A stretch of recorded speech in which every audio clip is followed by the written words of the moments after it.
Magkakaisa muli ang buong kapamilya sa isang makulay at makabuluhang selebrasyon ng pasasalamat at pagkakaisa sa paparating na All Together Kapamilya event sa Panawagan. Tara, tumuloy at makiisa!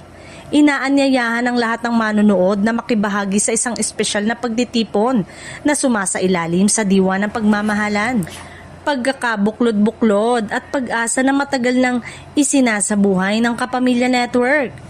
Layunin ng selebrasyon na ipakita ang patuloy na suporta ng kapamilya sa kanilang mga manonood.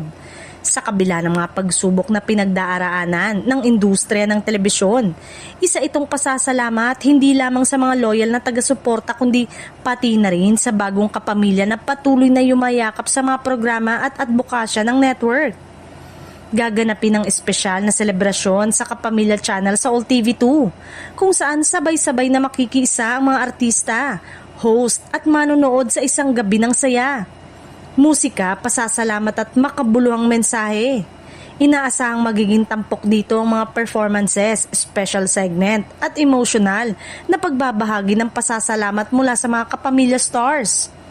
Ang temang Togetherness ay simbolo ng matibay na samahan ng network at ng kanilang audience, isang paalala na kahit magkakaiba ang pinanggalingan, iisa ang layunin, ang magbibigay ng saya, inspirasyon at pag-asa sa bawat tahanan ng Pilipino.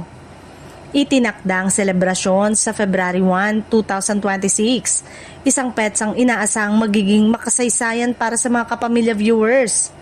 Isa itong araw na hindi lamang basta panonood kundi pakikibahagi ng isang sama-samang pasasalamat at pagdiriwang ng patuloy na pagkakaisa. Sa ilalim ng hashtag na All Together Kapamilya, patuloy na pinapatunayan ng kapamilya na ang tunay na lakas ng isang network ay hindi lang nasusukat sa ratings, kundi sa tibay ng relasyon nito sa mga manonood.